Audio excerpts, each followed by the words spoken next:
माझ्या आईने तिकडे जेवायला बोलविले. आमंत्रण दिलंय का निमंत्रण दिलंय ते सांगा अगोदर. आमंत्रण आणि निमंत्रण मधला काय फरक आहे? आमंत्रण म्हणजे यायचं असेल तर या, नाही तर नका येऊ, टाइम असला तर या. आणि निमंत्रण म्हणजे किती बिझी असलात, किती तुमच्या मागं टाइम काम असलं तरी तुम्ही याच, ह्याला म्हणतात निमंत्रण. बकऱ्याचा कार्यक्रम होता वय. कशाला मी आमंत्रण निमंत्रण कधी बसलो का, येतो लगेच मग पळत.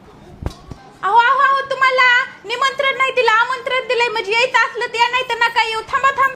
अगं ही वेळ आमंत्रण निमंत्रण करण्याची नाही, जावं लागत आहे बकऱ्याचा म्हणल्यावर कार्यक्रम. तुम्हाला ना माझ्या आईने तिकडे जेवायला बोलविले. आमंत्रण दिलंय का निमंत्रण दिलंय ते सांगा अगोदर. आमंत्रण आणि निमंत्रण मधला काय फरक आहे? आमंत्रण म्हणजे यायचं असेल तर या, नाही तर नका येऊ, टाइम असला तर या. आणि निमंत्रण म्हणजे किती बिझी असलात, किती तुमच्या मागं टाइम काम असलं